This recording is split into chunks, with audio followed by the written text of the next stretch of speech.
Assalamualaikum, salam Malaysia Madani. Dunia 10 bersama saya, Atif Eza.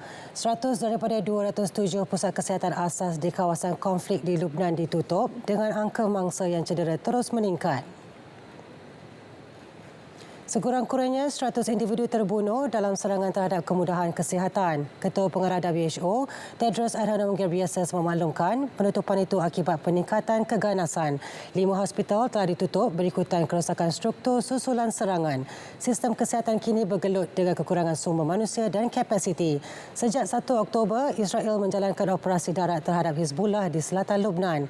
Angka korban akibat serangan Israel melebihi 2,000 individu.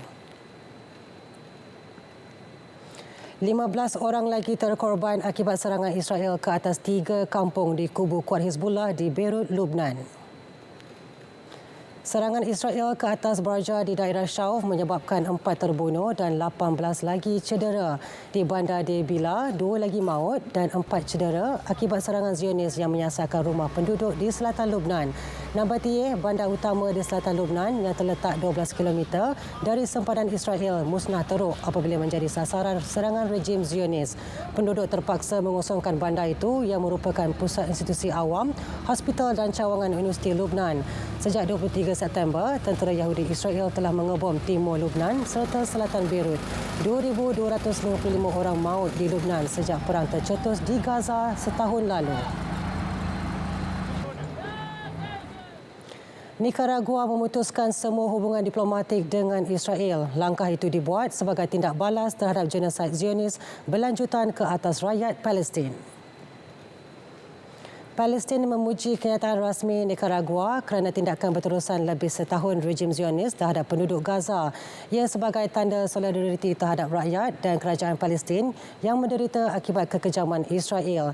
Nicaragua memutuskan semua hubungan diplomatik dengan Israel kerana rejim Zionis juga mencabuli undang-undang antarabangsa. Palestin berharap keputusan Nicaragua itu menjadi inspirasi tindakan sama dari negara-negara lain. Tindakan Nicaragua ini sebagai tanda tanggungjawab anggota masyarakat antarabangsa menentang tindakan Israel ke atas rakyat Palestin. Keganasan berterusan Yahudi Israel mencetus konflik terburuk yang belum pernah terjadi sebelum ini. 104 negara anggota PBB dan juga Kesatuan Afrika mengecam keputusan Israel mengisytiharkan Setiausaha Agung PBB Antonio Guterres sebagai persona non grata dan menghalang beliau daripada memasuki Israel.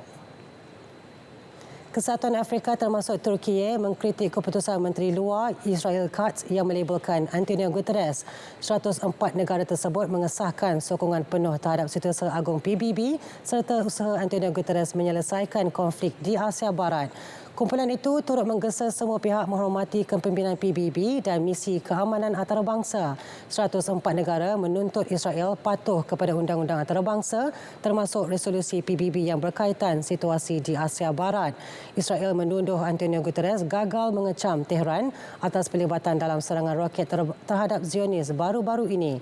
Tindakan Zionis susulan Setiausaha Agung PBB itu mengutuk peningkatan keganasan di Asia Barat dan menggesa genjatan senjata segera dan berkekalan.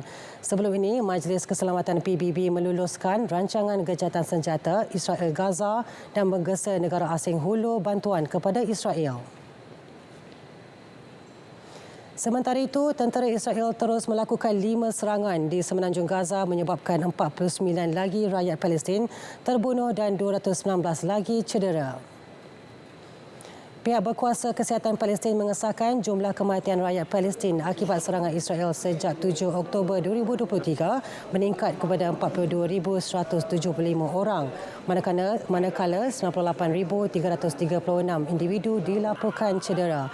Menurut agensi berita Palestin WAFA, sebahagian besar mangsa terdiri daripada wanita dan kanak-kanak. Pasukan kecemasan juga tidak dapat menemui ramai mangsa yang terperangkap di bawah runtuhan. Selain itu, banyak mayat yang bergelimpangan di jalan-jalan di seluruh kawasan konflik akibat serangan Zionis. Tentera Israel terus menghalang pergerakan ambulans dan pasukan pertahanan awam bagi menghulurkan bantuan kepada penduduk. Sekian Dunia 10 dari Sungai Kesegara Palestin. Pasti merdeka. Salam Malaysia Madani.